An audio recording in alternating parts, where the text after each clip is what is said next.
Olá pessoal, tudo bem com vocês? Minhas saudações e cumprimentos a todos e a todas que estão novamente aqui no canal. Mais uma vez, professor Lucas, professor de Direito Tributário, e vamos continuar a nossa revisão de questões em preparação para a primeira fase da OAB que está chegando. Estou gravando esse vídeo hoje, que é dia 15 de novembro de 2023. O pessoal que está se preparando para a primeira fase da OAB para o 39º exame de ordem, que vai ser agora domingo, dia 19 de novembro, então está chegando.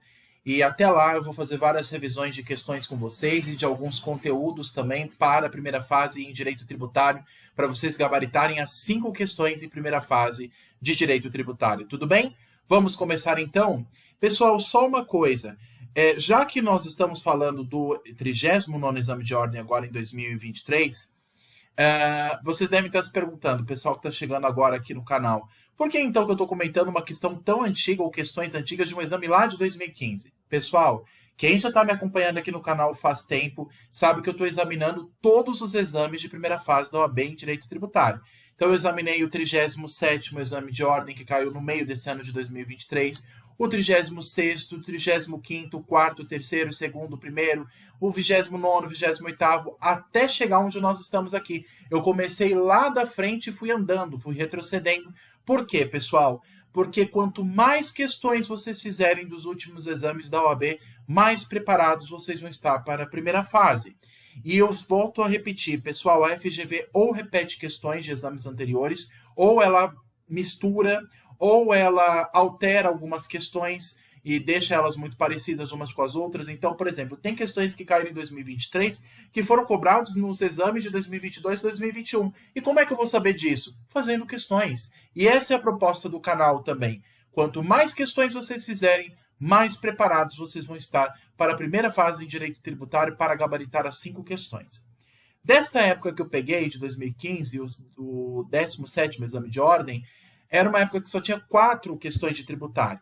Atualmente, são 5.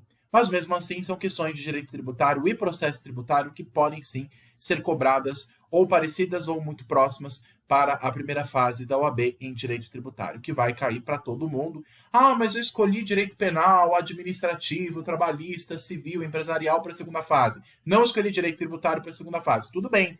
Mas todo mundo vai ter que encarar essa matéria na primeira fase. Não tem jeito. Então, o objetivo aqui é ajudar vocês a conseguirem passar e gabaritar as questões de direito tributário na primeira fase. Tudo bem? Então, continuando a nossa sequência, pessoal, que nós estamos analisando de questões, nós já vimos questões de 2023, 2022, 2021, 20, 19, 18, 17, 16 e agora de 2015, com o 17º exame de ordem unificado, organizado pela banca FGV da prova tipo 1. Vamos lá, então, analisar as questões e fazer também, de uma certa forma, alguma revisão de conteúdo. Pessoal, por que eu faço análise de questões com vocês? Porque isso também nos ajuda a revisar algumas coisas que nós já estudamos aqui no canal nas aulas teóricas. E quanto mais questões vocês fizerem, a gente também vai revisando temas que nós já abordamos em aulas anteriores. Vamos lá? Então, vamos começar com a questão de número 25, que é a primeira questão do bloco de tributário. São das questões 25 a 28, mais ou menos ali na metade da prova, que caiu de primeira fase em tributário na OAB. Vamos lá, então, começar com a questão de número 25. Vamos lá. Que é a primeira questão do bloco de tributário. Ela diz o seguinte: após ser intimada da lavratura de um auto de infração visando a cobrança da contribuição para o financiamento da Seguridade Social, a COFINS, dos últimos 5 anos, a pessoa jurídica XYZ Participações Limitada verificou que o tributo não era devido e ofereceu impugnação ao auto de infração. Então, essa empresa, ela propôs uma defesa na esfera administrativa. E qual que é o nome dessa defesa? Impugnação do auto de infração. Ela está alegando que aquele crédito constituído é indevido e ela propôs essa defesa na esfera administrativa. Tudo bem? Continuando, ela diz o seguinte, a questão: como irá participar de uma licitação, no caso essa pessoa jurídica XYZ, a pessoa jurídica em questão irá precisar da certidão de regularidade fiscal, no caso a certidão positiva com efeitos de negativa, a CPD-EN. Nós já estudamos esse tipo de certidão. O que é esse tipo de certidão, pessoal? A certidão positiva com efeito de negativa, ela serve e ela é emitida para que a pessoa jurídica interessada possa ter possibilidade de participar de um processo de licitação. Na esfera do direito administrativo, nós sabemos que a licitação é um processo administrativo para a devida regulação, para a devida contratação de pessoas físicas ou jurídicas para prestar um serviço ao Estado. Tudo bem. Mas para poder participar desse processo de licitação e ser contratado pelo ente público, essa pessoa tem que estar adimplido com os tributos ou, ao menos, estar propondo alguma defesa na esfera administrativa, para que ela esteja alegando que aquele tributo é indevido e que mostre a sua boa-fé. E é o que a pessoa jurídica está fazendo aqui. Ela propôs uma impugnação administrativa para que questionasse um tributo que o fisco federal está cobrando, que é do COFINS, e ela possa receber uma certidão positiva com efeito de negativa para que libere ela a participar de um processo de licitação. Por que é uma certidão positiva de débito com efeito de negativa? Por que tem esse nome? Positiva porque diz que existe um débito. Existe um débito que a pessoa jurídica está devendo ao fisco.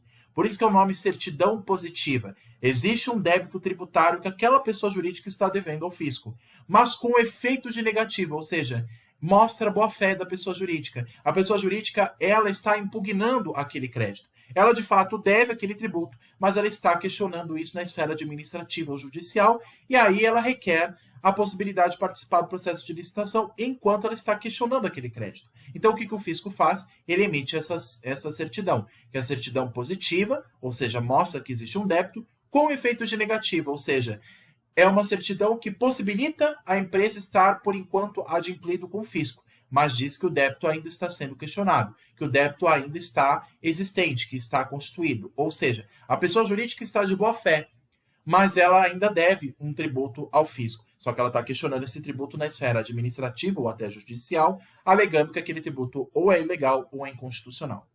E essa certidão, como eu disse, ela serve para possibilitar que uma empresa, mesmo em tese, supostamente devendo um tributo ao fisco, ela possa participar do processo de licitação. E por que supostamente ela está devendo um tributo ao fisco? Porque mesmo o tributo sendo constituído, pode ser que o tributo seja ilegal ou inconstitucional. E quem vai apreciar isso? A esfera judicial ou administrativa. Por isso que está sendo questionado. No caso aqui, em questão, na esfera administrativa. Ela propôs uma ação que é um ato de impugnação ao auto de infração. Ela impugnou um tributo já constituído, alegando que ela não deve pagar esse tributo de COFINS. Tudo bem? Basicamente, esse é o cenário para a gente entender. E com base nisso, vem a questão seguinte. Na hipótese, considerando que o contribuinte não possui outros débitos, apenas este que ele está questionando, no caso o COFINS, por meio da impugnação administrativa, assinar a alternativa correta. Pessoal, esse tipo de questão já caiu em questões anteriores. Nós já analisamos esse tipo de questão parecida em exames anteriores. Para quem está acompanhando o canal, sabe que esse tipo já caiu em primeira fase. Então, o que ele está querendo saber? Qual que é a questão correta em relação a essa empresa, pessoa jurídica XYZ Limitada? Questão A diz o seguinte: a impugnação ao auto de infração exclui o crédito tributário, sendo possível a emissão da CPD-EN? Peraí, o auto de infração é causa de exclusão do crédito? A impugnação do auto de infração é uma possibilidade de excluir o crédito, a exigibilidade do crédito? Não, não é.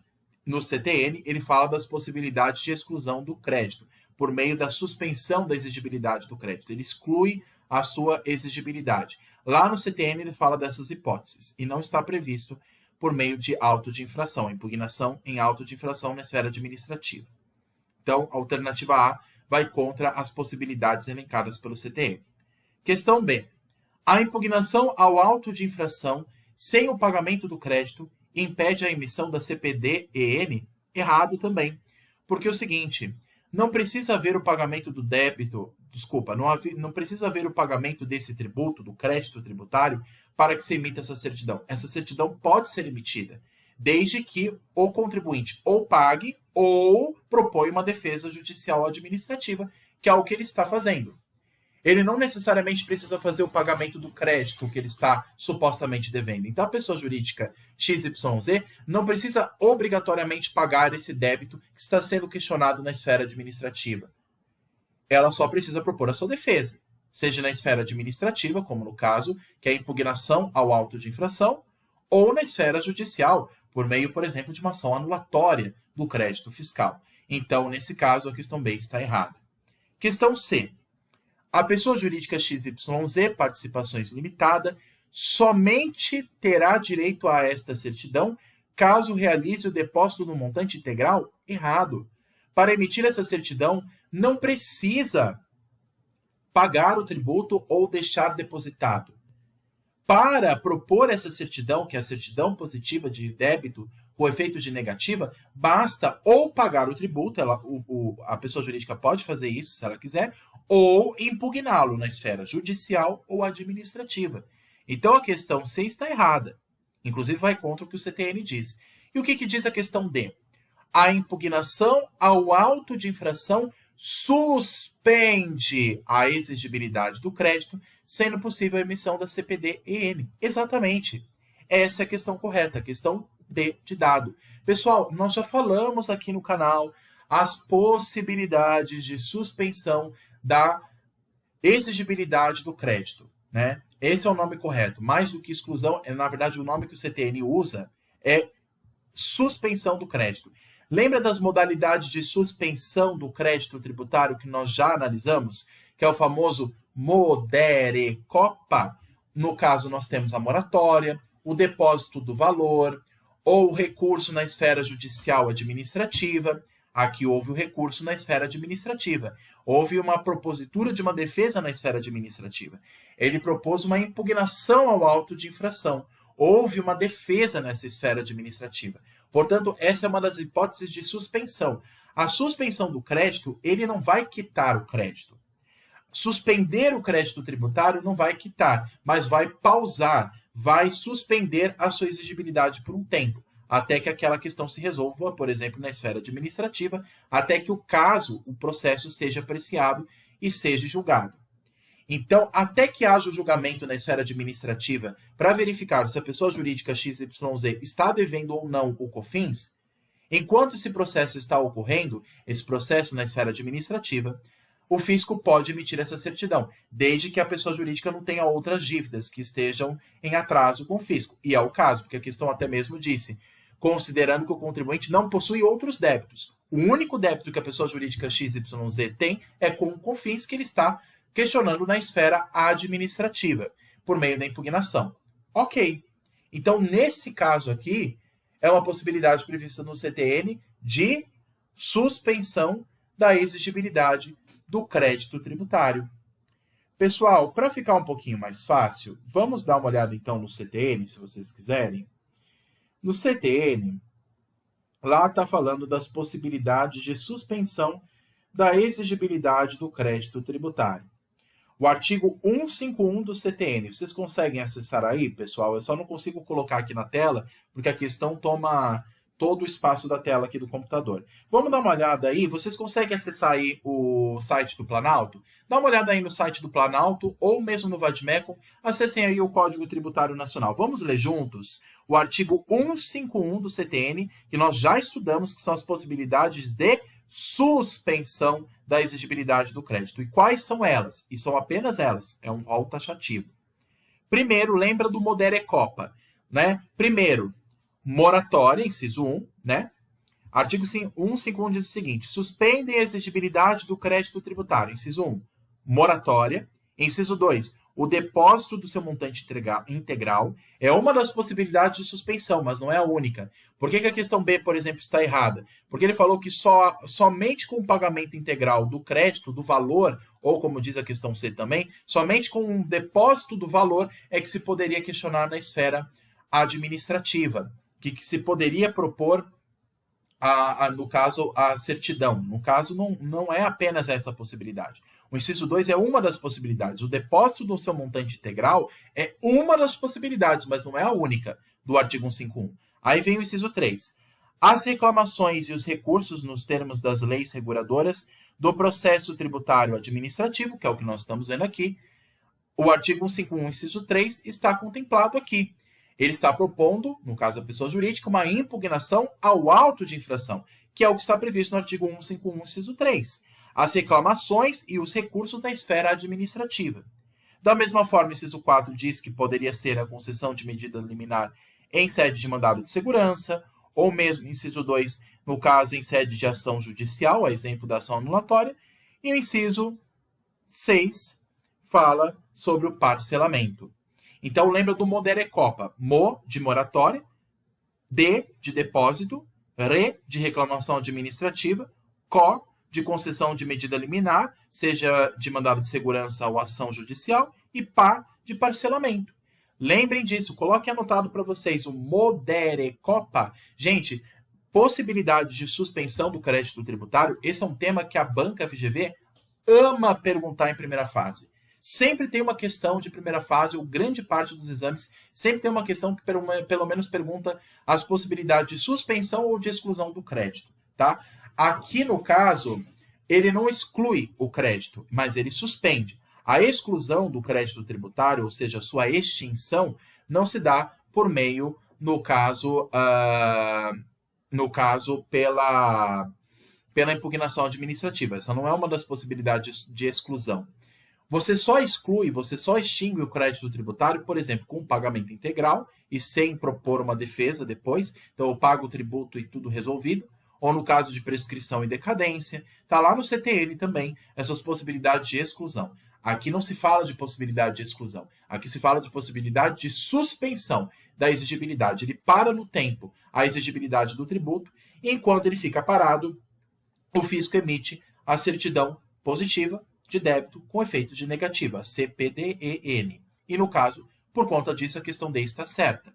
A impugnação ao auto de infração, que é previsto no artigo 151, inciso 3 do CTN, suspende a exigibilidade do crédito, sendo possível a emissão dessa certidão e, ao emitindo essa certidão, a pessoa jurídica XYZ poderá também participar do processo de licitação e contratação pública. Tudo bem? Então, a questão correta é a questão D de dado. Tudo certo aqui? Questão 25. Vamos lá, então, à questão 26. Questão 26. A União ajuizou execução fiscal em face da pessoa jurídica XYZ Limitada, devedora de tributos federais. Tudo bem. No curso da execução fiscal, a falência da pessoa jurídica foi decretada. Após requerimento da União, deferido pelo juízo, Francisco, sócio da pessoa jurídica XYZ Limitada, é incluído no polo passivo da execução fiscal, em razão da decretação da falência. Vou repetir essa parte para ficar bem claro para a gente. Após requerimento da União, deferido pelo juízo, Francisco, sócio da pessoa jurídica XYZ Limitada, é incluído no polo passivo da execução fiscal em razão da decretação da falência. Tá? E sobre essa hipótese, é possível afirmar que: questão A. A decretação de falência autoriza o redirecionamento da execução fiscal para Francisco, por ser considerado hipótese de infração à lei que enseja responsabilidade tributária. Questão B. O fato de Francisco ser sócio da empresa XYZ Limitada acarreta por si só responsabilidade pessoal pelos créditos correspondentes à obrigação tributária da pessoa jurídica? Questão C. Francisco não poderia ser incluído no polo passivo, ainda que fosse administrador da empresa, no caso XYZ Limitada, e tivesse encerrado ilegalmente as atividades da pessoa jurídica. E a questão D. Francisco não poderia, unicamente em razão da decretação da falência, ser incluído no polo passivo da execução fiscal. Pessoal, aqui a questão mistura dois temas que nós já estudamos. A Lei de Execução Fiscal, que é a Lei 6.830 de 80, e o tema de responsabilidade tributária que está previsto no CTN. Temos dois institutos aqui que a questão está misturando. O que acontece? A pessoa jurídica XYZ está sendo executada pela União na fase já de execução fiscal. Então, já estamos aqui falando da fase da Lei 6.830 de 80. Tudo bem. Só que depois desta decretação da execução, a pessoa jurídica entra em falência. Já está um problema muito sério, a empresa já está em falência. E por conta disso, a União, para garantir que o pagamento vai ser feito do tributo, ela tem medo da pessoa jurídica acabar, já como ela está no processo de falência, ela então vai incluir, além da pessoa jurídica, ela vai incluir o sócio dela, que no caso é o Francisco. E aí a questão pergunta, isso está certo? Só por conta do processo de falência, ele já inclui o sócio da empresa no polo passivo ou só teria que colocar a empresa no polo passivo? Pessoal, nós também já comentamos sobre a lei de falências e recuperação judicial. Lá até tem questões que perguntam sobre a regra de cobrança dos créditos no processo de falência, a exemplo dos créditos fiscais e tributários. Mas aqui a questão ela está perguntando, para você colocar no polo passivo da execução, aí já está perguntando a lei de execuções fiscais, basta apenas a decretação da falência para você colocar o sócio da empresa no polo passivo? Pessoal, isso não é permitido. Por quê? Porque aqui, quem está sendo executado, quem é o devedor do tributo, não é o Francisco, é a pessoa jurídica XYZ Limitada. Então, a regra geral é, quem responde pela execução fiscal? O devedor do tributo, que é apenas a pessoa jurídica XYZ. Ah, mas o Francisco não é sócio? Tudo bem, ele é sócio. Mas quem responde não é ele, não é o seu patrimônio particular, é a empresa. Quem responde no polo passivo não é o Francisco, é a empresa dele, que é uma outra pessoa. É uma pessoa jurídica. Francisco é uma pessoa física. Mesmo sendo sócio da empresa, é uma outra pessoa. Quem é o polo passivo aqui, o que me interessa na execução fiscal, é o devedor. Só poderia ter incluído o devedor, no caso Francisco, se ele tivesse encerrado ilegalmente a empresa. E teve até uma questão de primeira fase na OAB perguntando disso. Se o Francisco tivesse no ato da execução fiscal e já decretado a falência da empresa, ele tivesse extinto a empresa de maneira ilegal, praticado alguma ilegalidade, aí sim ele poderia ser incluído junto no polo passivo, porque aí houve uma ilegalidade. Por isso que, por exemplo, a questão 6 está errada, porque ela diz o seguinte, Francisco não poderia ser incluído no polo passivo, é verdade, ainda que fosse administrador da empresa e tivesse encerrado ilegalmente as atividades da pessoa jurídica, errado.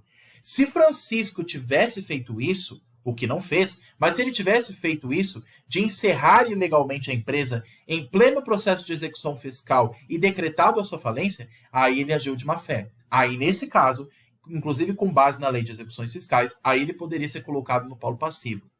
Mas como a questão não falou disso, então não está errado. Ele não pode ser incluído junto com a pessoa jurídica. Quem tem que responder pelos créditos que estão sendo cobrados é apenas a pessoa jurídica. O simples fato de Francisco ser sócio da empresa não o envolve como responsável. Ah, mas isso não seria possibilidade de responsabilidade solidária previsto lá no CTN? Não. Aqui nós não estamos falando de responsabilidade solidária, pessoal.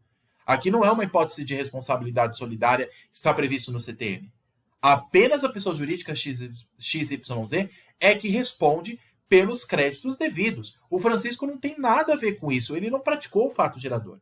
Agora, como eu falei, se Francisco tivesse praticado uma ilegalidade e vendo a decretação de falência, ele tivesse extinto a empresa para que a empresa não cumprisse com dívida nenhuma e se safasse da dívida, aí, por lei, o Francisco iria responder por isso. Aí tudo bem, mas não é o caso aqui da questão. Por isso que a questão correta e o gabarito oficial é a questão de dado. Francisco não poderia, unicamente em razão da decretação de falência da empresa, ser incluído no polo passivo da execução fiscal. É verdade. Não basta apenas a decretação da falência. Ele não pode ser incluído no polo passivo porque ele não é a mesma pessoa da empresa. Mesmo sendo sócio da empresa, pessoa física é pessoa física, pessoa jurídica é jurídica. A empresa é uma coisa, o Francisco é outra. Então, na lei, o que importa é a pessoa jurídica, não o Francisco. Então, só pelo fato da empresa ter entrado em falência e estar na fase de execução fiscal, não é suficiente para decretar Francisco como polo passivo de execução fiscal. Só poderia ser incluído nesse polo se ele tivesse praticado uma infração à lei. Aí, tudo bem. E aí teve até essa hipótese, inclusive, que teve uma questão de primeira fase da OAB que trouxe. Aí, tudo bem. Aí o sócio responderia junto com a empresa. Mas aqui não é o caso, gente. Ele agiu de boa fé.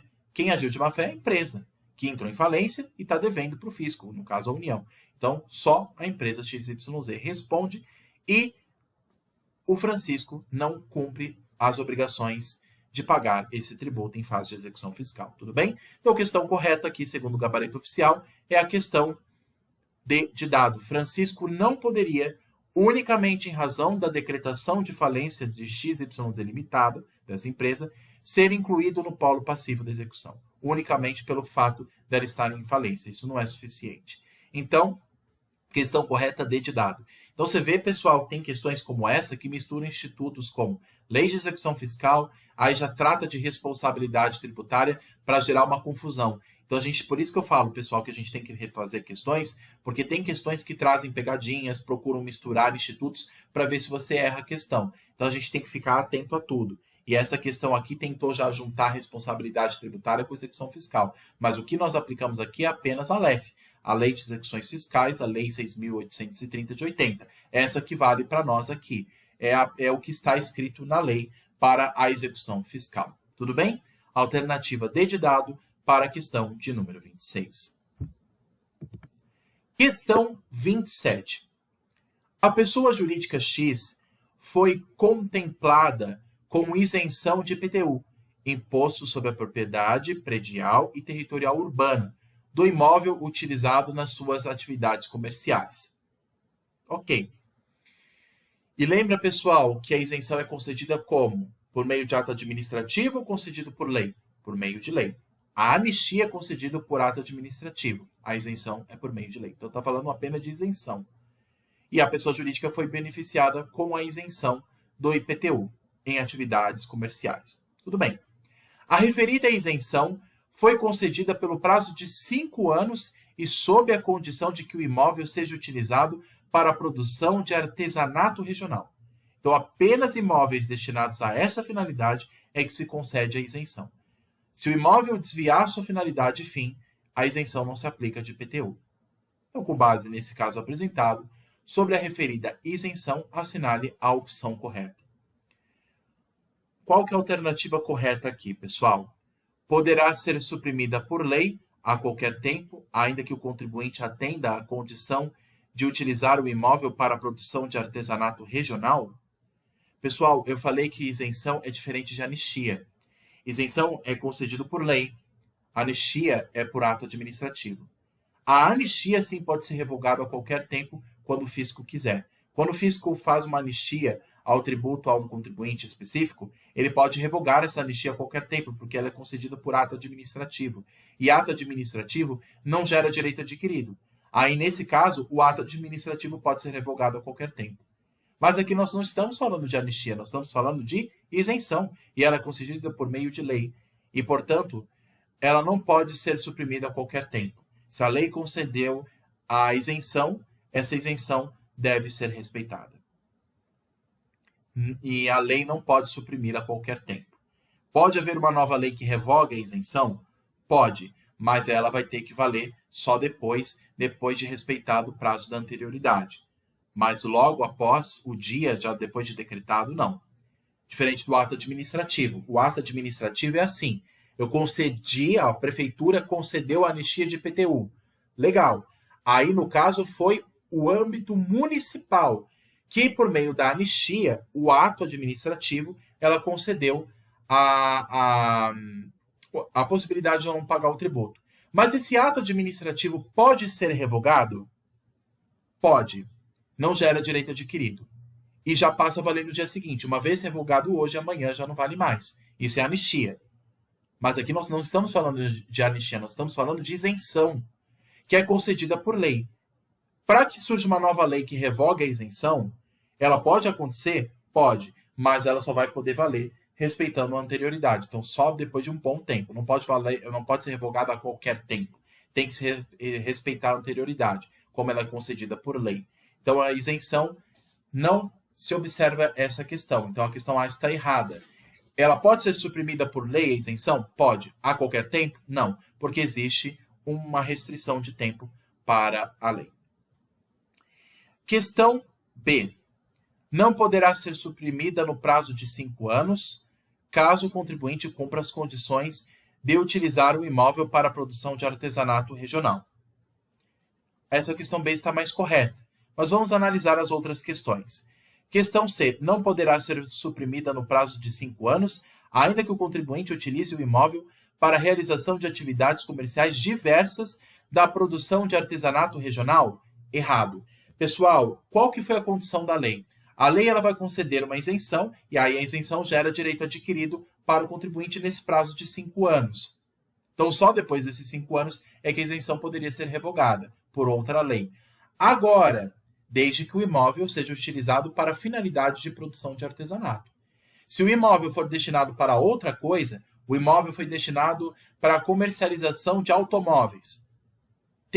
É a mesma coisa que artesanato? Não. Então, houve desvio de finalidade. Se há desvio de finalidade, aí se desrespeita o que a lei já concedeu. E aí, nesse caso, não poderia ser concedido a isenção de IPTU. Então, tem que se observar o requisito estabelecido em lei. A lei é muito taxativa, pessoal. Gravem isso. A lei é taxativa. A lei, ela estabelece requisitos claros e somente esses requisitos devem ser observados pelo contribuinte beneficiário. Então, nesse caso, pessoal, a questão correta não é a questão C. Deve-se observar, no caso, o requisito exigido em lei, né? E a lei disse que somente pode ser concedido a isenção se o imóvel for destinado apenas à produção de artesanato regional. Se desviar dessa finalidade, não será concedida a isenção. Até mesmo, pessoal, em alguns casos de imunidade. Imunidade, claro, não se confunde com isenção, mas no caso de imunidade, por exemplo, os entes imunes previstos no artigo 150 da Constituição, tem, por exemplo, a previsão para partidos políticos e entidades sem fins lucrativos. Se os seus imóveis são destinados fora da sua finalidade fim, se os seus imóveis são destinados, seus bens são destinados para outras finalidades que não sejam para a sua finalidade fim, então ele foge da sua finalidade. Então ele não é contemplado até mesmo pela imunidade. Então, pessoal, tem que se respeitar o limite estabelecido pela lei e também até pela Constituição no caso de imunidades. Então, não pode se desviar da finalidade. Se a lei estabeleceu, aí é isenção, não é imunidade. Se a lei estabeleceu que para se conceder a isenção é apenas para imóveis que se destinem para atividades artesanais, é apenas para isso. Se o imóvel for destinado para outra coisa, aí a isenção é revogada. Tá? Então a questão C está errada, porque ela diz o seguinte, né? Ainda que o contribuinte utilize o imóvel para outra coisa, para a realização de atividades comerciais diversas da produção de artesanato regional. Está errado, porque vai contra a condicionante estabelecida em lei. Questão D. Poderá ser suprimida por decreto? Errado. Gente, isenção é concedida por lei. Se ela tiver que ser suprimida, é somente por lei. Decreto é ato administrativo. O decreto é apenas para, no caso de anistia. Nós não estamos falando de anistia aqui, estamos falando de isenção.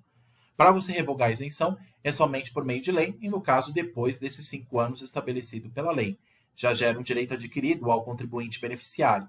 Ele terá esse prazo apenas de 5 anos de isenção. Pode ser que depois o fisco emita uma nova lei revocando essa isenção? Pode, porque a isenção não é para sempre, tá? Diferente da imunidade, que é garantida como uma cláusula pétrea da Constituição, a isenção pode ser revogada, mas apenas por lei e respeitando o prazo que a lei anterior já estabeleceu, no caso aqui de 5 anos.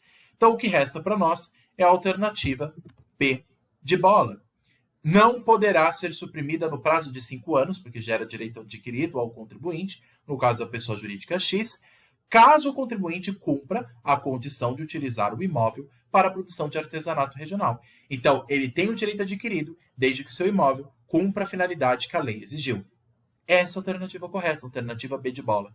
Pessoal, cuidado para não confundir isenção com anistia e não confundir também isenção com remissão ou imunidade. Isenção é uma coisa, anistia é outra. E lembrando que a isenção é concedida por lei e a anistia por ato administrativo. A anistia não gera direito adquirido e o ato administrativo pode ser revogado a qualquer tempo. A isenção não. A isenção é concedida por lei e gera direito adquirido e tem que se respeitar o prazo de lei, o prazo mínimo da anterioridade de 1 ano ou o prazo que a lei estabeleceu, no caso aqui de 5 anos. Tem que se respeitar o que a lei estabeleceu. Ela pode ser revogada, a isenção, por uma lei nova? Pode. A isenção não é eterna, como é no caso a imunidade, né, que é garantida por cláusula pétrea da Constituição. A imunidade, ela tem uma durabilidade maior. Agora, a isenção, ela só pode ser revogada por lei. Se é por lei que ela foi criada, somente por lei ela pode ser revogada. mas isso tem que se respeitar um prazo maior de tempo, observando no mínimo o prazo da anterioridade, como nós já estudamos no direito tributário. Mas no caso aqui, ele não vai respeitar a anterioridade porque o prazo foi de 5 anos, é muito mais do que apenas 1 ano. Então, o prazo aqui tem que se observar o prazo de 5 anos, porque gera nesses 5 anos direito adquirido, tá? E desde que o imóvel seja destinado às condições que a lei estabeleceu, no caso, para a produção de artesanato regional. Tudo bem? Questão correta é a questão B de bola. Questão 28, nossa última questão do bloco de tributário. Em 17 de julho de 2014, o Tribunal de Justiça do Estado X da Federação instituiu, por meio de provimento de Corregedoria Geral da Justiça, por meio do provimento da Corregedoria Geral de Justiça, as custas judiciais e os emolumentos cartorários vigentes a partir da data da publicação. Então, por meio desse provimento, o Tribunal de Justiça criou as custas judiciais e emolumentos cartorários. Ok. Sobre a hipótese, assinar a alternativa correta. As custas judiciais e os emolumentos cartorários têm natureza jurídica de preço público e, portanto, não estão sujeitos às limitações constitucionais ao poder de tributário? Questão B. As custas judiciais e os emolumentos cartorários têm natureza jurídica de taxa de serviço. Sendo assim, o provimento da Corregedoria Geral viola os princípios da legalidade, da anterioridade do exercício e nonagesimal. Essa questão B está mais correta, mas vamos ler as outras. As custas judiciais e os emolumentos cartorários têm natureza jurídica de contribuição social. Sendo assim, o provimento da Corregedoria viola os princípios da legalidade, anterioridade e o princípio da anterioridade também nonagesimal. Questão D. As custas judiciais e os emolumentos cartorários têm natureza jurídica de taxa de poder de polícia. Sendo assim, o provimento da Corregedoria Geral viola os princípios da legalidade e anterioridade. Pessoal, nós já estudamos uma coisa que é aqui no canal, que é os tipos de taxas. Temos aqui duas alternativas que perguntaram se é taxa. O que é a taxa? A taxa está prevista no artigo 77 do CTN. E nós temos dois tipos de taxas. A taxa pela prestação de serviço público específico e divisível e a taxa pelo exercício regular do poder de polícia. O que são esses dois tipos de taxas? No caso do serviço público específico e divisível, é um serviço que o Estado te presta. É um serviço que o ente público presta a você. Você requereu ao ente público esse serviço e você vai ter que pagar por ele, por meio de taxa. Já a taxa pelo exercício do poder de polícia, não. É uma taxa que você paga pela fiscalização que a autoridade administrativa faz sobre a sua empresa ou sobre a sua atividade. Por exemplo, eu quero construir um prédio. Para a construção de um prédio, eu tenho que ter autorização da prefeitura. E aí ela vai fazer a fiscalização e ela emite um alvará de construção, que é a permissão para construir aquele prédio naquele terreno do município. Agora, para se fazer essa fiscalização e dar esta autorização para eu construir esse prédio, conceder este alvará de construção, é emitida uma taxa de fiscalização, que é a taxa do poder de polícia, que não tem nada a ver com a taxa de serviço. Um outro exemplo da taxa do exercício do poder de polícia.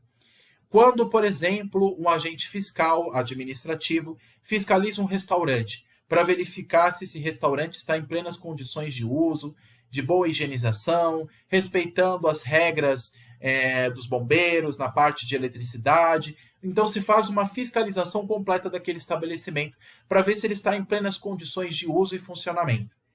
Essa fiscalização que se faz administrativa é o poder de polícia, que é previsto lá no CTN. Então, o poder de polícia é um outro fato gerador que gera obrigação de taxa, mas é a taxa do poder de polícia.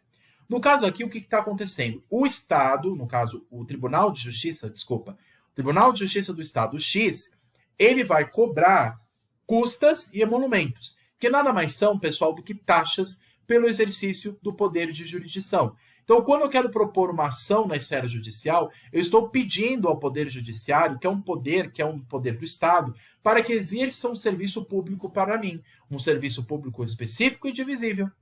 Porque o serviço público específico e divisível, quem solicita sou eu, mas eu depois vou ter que pagar por meio de taxa. E o exercício que o Estado está fazendo é o exercício de jurisdição, que é um serviço público específico e divisível, só é exercido para aqueles que o solicitam. Então, eu, advogado, por exemplo, proponho uma ação na esfera judicial, lá no Tribunal de Justiça do Estado. Nesse caso, isso vai gerar um custo, porque o Estado está me prestando um serviço público específico e divisível de jurisdição. E isso gera um custo, e esse custo é financiado por quem? Por contribuição? Contribuição social? Por imposto? Não. Ele é financiado por meio de taxa, que é um tributo que financia serviços públicos específicos e divisíveis. A exemplo também do exercício de jurisdição. Então, aqui a questão correta é a questão de bola. As custas judiciais e os emolumentos cartorários têm natureza jurídica de taxa de serviço, então são tributos. Sendo assim, o Tribunal de Justiça não poderia legislar sobre essa matéria. Apenas o poder judiciário, apenas o poder legislativo, no caso a Assembleia Legislativa do Estado. Então vamos imaginar que o Tribunal de Justiça do Estado de São Paulo, ele tivesse feito isso. Tá certo? Tá errado, porque os emolumentos e também as custas judiciais são taxas. Quem legisla sobre isso não é o Poder Judiciário, é o Poder Legislativo Estadual, no caso, a Assembleia Legislativa do Estado. Aqui em São Paulo, a ALESP, ou no Rio de Janeiro, a ALERJ, a Assembleia Legislativa do respectivo Estado. O Poder Legislativo que trata sobre tributos. Quem pode estabelecer tributos ou aumentar a sua cobrança, aumentar a sua alíquota, a sua base de cálculo, quem faz isso é o Poder Legislativo, pelo princípio da legalidade. Então, violou a legalidade, como a alternativa B falou, e violou também a anterioridade, porque ele, em 2014, ele estabeleceu essa alteração para ser aplicada no mesmo dia em que foi publicada essa alteração. Então, no mesmo dia em que o Tribunal de Justiça pediu para se alterar o valor destas custas e os emolumentos, no mesmo dia, 17/7, ele quer que seja cobrado. Espera lá, tem que se respeitar a anterioridade anual, que é a anterioridade do exercício financeiro, ou nonagesimal. Tem que se respeitar esses princípios e também a legalidade. Não pode haver tributo sem previsão de lei. Não há criação de tributos sem lei. Não é por ato judicial que se cria tributos, tudo bem? Então, o provimento de corregedoria do tribunal não tem poder de legislar, não tem poder de criar tributos ou mesmo majorar tributos, a exemplo das taxas, como essas taxas que financiam serviços judiciais. Então, a questão B está mais completa e é o gabarito oficial. As custas judiciais e os emolumentos cartorários têm natureza jurídica de taxa de serviço, público e divisível, específico e divisível, que é o serviço de jurisdição. Eu solicitei ao tribunal esse serviço e eu vou ter que pagar por ele, por meio da taxa. Sendo assim, o provimento da Corregedoria Geral, emitido pelo Tribunal de Justiça, viola os princípios da legalidade, porque somente a lei pode estabelecer esses tributos ou aumentar esses tributos, no caso, só a Assembleia Legislativa poderia tratar disso, não o tribunal, e viola a anterioridade, porque já foi cobrado no mesmo instante em que foi instituído, no dia 17/7. Viola a anterioridade anual, que é a anterioridade de exercício, e nonagesimal. Tudo bem? Então, o que se aplica aqui, melhor, é a alternativa B de bola. Tudo bem? Pessoal, espero ter ficado claro aqui as minhas explicações. Às vezes eu sou meio repetitivo, às vezes acabo falando um pouco meio enrolado as palavras, porque quero passar várias informações, e talvez dessas informações faltou alguma coisa, ficou alguma lacuna, ou não consigo passar tudo que eu gostaria de passar aqui para vocês, porque aqui, basicamente, pessoal, a aula é destinada para revisar conceitos, e como é muita matéria, às vezes eu acabo me enrolando um pouco aqui para falar de tudo, mas espero ter ficado claro. Se não ficou claro, deixe as dúvidas de vocês aqui debaixo do vídeo, aqui nos comentários. Peço que curtam, comentem, compartilhem, se inscrevam no canal, ativem o sininho, me ajudem a fazer com que o canal cresça e atinja o maior número possível de pessoas para que se preparem para o direito tributário em primeira e segunda fase do OAB. Tudo bem? Vou tirar aqui dos slides. Pessoal, quem quiser os slides, me avisem que eu compartilho para vocês por e-mail, não só os slides dessa aula, mas também das aulas anteriores e também os outros materiais didáticos que eu comentei nas aulas anteriores, também posso compartilhar com vocês por e-mail. Só deixar aqui o e-mail de vocês e eu compartilho com vocês este material. Tudo bem? Pessoal, muito obrigado por toda a atenção de vocês. Bons estudos. No que precisar, estou à disposição. Boa semana, bons estudos e até a próxima. Tchau, tchau.